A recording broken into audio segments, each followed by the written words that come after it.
Salam saudara yang dikasihi Tuhan Yesus, selamat malam dan salam sejahtera bagi saudara semua. Saya menyapa bagi saudara yang ada di Indonesia dari Sabang sampai Merauke, baik yang di kota maupun yang ada di desa, dan saudara yang ada di Malaysia, di Sabah, di Sarawak, di Kuala Lumpur, dan dimanapun saudara berada. Senang sekali kembali menjumpa saudara pada saat ini. Dan kiranya damai, sejahtera, dan sukacita daripada Roh Kudus senantiasa melimpah dalam hati dan kehidupan saudara semua. Puji Tuhan. Selamat datang kembali di Pokok Anggur bersama saya Yosia Krispianto. Mari saudaraku, sebelum kita bersama-sama merenungkan firman Tuhan, mari kita bersatu dalam doa. Bapa di surga, Bapa yang baik, Bapa yang penuh dengan kasih dan karunia, Bapa yang kami muliakan, kami puji di dalam nama Tuhan Yesus Kristus. Kami sungguh mengucap syukur oleh karena pertolongan-Mu, oleh karena penyertaan Tuhan di sepanjang hari ini, sehingga kami boleh dimampukan Tuhan untuk melewati hari ini, melakukan tugas kami, tanggung jawab, serta semua aktivitas kami. Itu semua karena berkat, pertolongan, dan kemurahan Tuhan. Dan pada saat ini kami kembali rindu ya Tuhan untuk merenungkan firman-Mu. Mari ya Tuhan, berbicaralah kepada kami, urapi kami dan jamah hati kami, sehingga kami memahami maksud firman Tuhan. Terima kasih Tuhan. Kami siap merenungkan firman-Mu hanya di dalam nama Yesus kami berdoa. Amin. Baik saudaraku, kita akan membaca bersama-sama di dalam Yeremia 17 ayat yang kelima. Terkutuklah orang yang mengandalkan manusia, yang mengandalkan kekuatannya sendiri, dan yang hatinya menjauh daripada Tuhan. Saudaraku, mengapa kita harus mengandalkan Tuhan Yesus di dalam hidup ini? Yaitu karena Dia adalah Tuhan yang penuh kuasa dan tidak ada perkara yang mustahil baginya. Tuhan Yesus berkata, "Kepadaku telah diberikan segala kuasa di surga dan di bumi." Karena itu, kita tidak perlu takut menghadapi goncangan-goncangan yang ada di dunia ini, saudara. Sebab kita mempunyai Tuhan yang tidak pernah melepaskan tangannya untuk menuntun kita. Ada tertulis, Tuhan akan menuntun engkau senantiasa dan akan memuaskan hatimu di tanah yang kering dan akan membaharui kekuatanmu. Engkau akan seperti taman yang diairi dengan baik dan seperti mata air yang tidak pernah mengecewakan.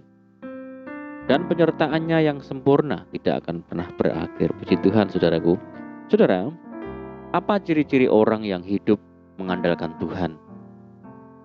Yang pertama adalah tidak hidup mengandalkan diri sendiri atau kekuatan sendiri. Saudara, mengandalkan diri sendiri sama artinya mengandalkan apa yang kita miliki, asal-usul, pendidikan, status kekayaan, kedudukan, kepintaran, dan sebagainya. Pemazmur mengingatkan siapa diri kita di hadapan Tuhan, bahwa kita ini adalah debu, saudara. Seharusnya kita sadar bahwa pada akhirnya segala perkara yang melekat pada kita tidak akan berguna, tidak dapat menolong, apalagi menyelamatkan dan meluputkan kita dari goncangan-goncangan dunia. Saudaraku, berikut ini adalah gambaran tentang keadaan orang yang hidup mengandalkan diri sendiri dan menjauh daripada Tuhan. Yaitu, ia akan seperti semak bulus di padang belantara. Ia tidak akan mengalami datangnya keadaan baik. Ia akan tinggal di tanah angus, di padang gurun, di negeri padang asin yang tidak berpenduduk. Betapa banyak orang percaya yang ketika merasa sentosa atau aman, seperti tidak membutuhkan Tuhan. Sehingga teguran dan peringatan Tuhan dianggapnya remeh-temeh karena merasa diri mampu. Di dalam Yeremia mengatakan, "Aku telah berbicara kepadamu selagi engkau sentosa. Tetapi engkau berkata, aku tidak mau mendengarkan. Itulah tingkah langkahmu dari sejak masa mudamu, sebab engkau tidak mau mendengarkan suaraku." Saudaraku, kata sentosa atau salva diartikan aman, sukses, makmur, dan baik-baik saja. Ciri yang kedua adalah melekat kepada Tuhan. Di dalam Mazmur pasal 91 ayat yang ke-14 berkata, "Sungguh hatinya melekat kepadaku, maka aku akan meluputkannya. Aku akan membentenginya sebab ia mengenal namaku. Saudaraku, akar suatu pohon atau tanaman itu pasti mendekat dan melekat pada batang air.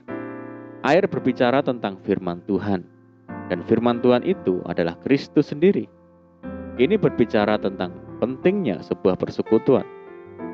Kata persekutuan artinya dipersatukan menjadi satu. Jadi apabila ada persekutuan akan terjadi satu ikatan batin dan roh antara satu dengan yang lainnya dengan begitu erat, bersatu dan tidak dapat dipisahkan. Saudara, melekat kepada Tuhan artinya memiliki persekutuan yang karib dengan Tuhan. Inilah adalah tanda ketergantungan kita kepada Tuhan. Sama seperti ranting-ranting yang tidak dapat hidup dan berbuah tanpa melekat kepada pokok anggur. Tuhan Yesus berkata, "Akulah pokok anggur dan kamulah ranting-rantingnya. Barang siapa tinggal di dalam aku dan aku di dalam dia, ia berbuah banyak, sebab di luar aku kamu tidak dapat berbuat apa-apa." Pemazmur menegaskan bahwa ada berkat yang luar biasa bagi orang yang hidup melekat kepada Tuhan, yaitu hidupnya senantiasa dalam pengawasan Tuhan dan pertolongannya pasti dinyatakan. Dikatakan, bila ia berseru kepadaku, aku akan menjawab. Aku akan menyertai dia dalam kesesakan. Aku akan meluputkannya dan memuliakannya. Dengan panjang umur akan kukenyangkan dia dan akan kuperlihatkan kepadanya keselamatan daripadaku. Saudara, Tuhan Yesus juga memberikan sebuah jaminan yang pasti, yaitu jikalau kamu tinggal di dalam aku dan firman-Ku tinggal di dalam kamu, mintalah apa saja yang kamu kehendaki dan kamu akan menerimanya. Saudaraku, orang yang hatinya melekat kepada Tuhan adalah orang yang suka sekali merenungkan firman Tuhan setiap hari, memperkatakannya dengan iman serta melakukannya. Sebab firman itu dekat kepadamu, yakni di dalam mulutmu dan di dalam hatimu. Firman itulah yang akan menuntun langkah hidup orang percaya. Karena hatinya senantiasa melekat kepada Tuhan dan firman-Nya, apa saja yang diperbuatnya menjadi berhasil dan beruntung. Untuk itu saudaraku, mari kita ambil komitmen saat ini untuk mengandalkan Tuhan di dalam hidup ini, karena saat kita sepenuhnya melakukannya, kita akan melihat segala kebaikan Tuhan pasti dilimpahkan bagi kita. Amin, puji Tuhan. Mari kita berdoa.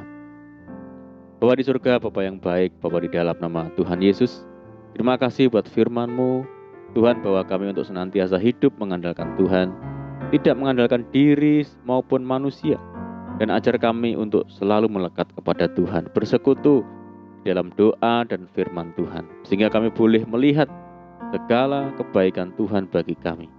Terima kasih ya Tuhan, dan saat ini kami berdoa bagi saudara kami semua yang mendengar program ini di Indonesia dan dimanapun saudara kami berada, yang saat ini mengalami sakit, Tuhan jamah sembuhkan di dalam nama Tuhan Yesus. Yang hidup dalam tekanan, kesulitan, persoalan apapun, mari Tuhan tolong mereka, berkati Tuhan, pulihkan hidup mereka. Tuhan berkati mereka dalam kehidupan rumah tangga mereka, keluarga, pekerjaan, bisnis, dan apapun yang dikerjakan. Berdoa bagi saudara kami yang hidup dalam ikatan dan belenggu dosa, Tuhan lepaskan di dalam nama Tuhan Yesus, Tuhan bebaskan. Dan berdoa bagi bangsa kami yang saat ini menghadapi pandemi dan berbagai macam permasalahan, mari Tuhan buka jalan, berikan pemulihan daripada Tuhan bagi negeri kami. Terima kasih Tuhan, ini doa kami percaya Tuhan mendengar segala seruan. Doa kami hanya di dalam nama Tuhan Yesus Kristus kami berdoa. Amin. Puji Tuhan saudaraku, kita sudah berdoa, saya percaya saat ini kita dikuatkan dan diberkati. Dan mari kita tetap semangat di dalam Tuhan, jangan berputus asa, tetap berdoa, bersukacita senantiasa, sebab di dalam Tuhan kita sanggup melakukan segala perkara. Saya ucapkan selamat malam, selamat beristirahat, doa saya menyertai saudara semua.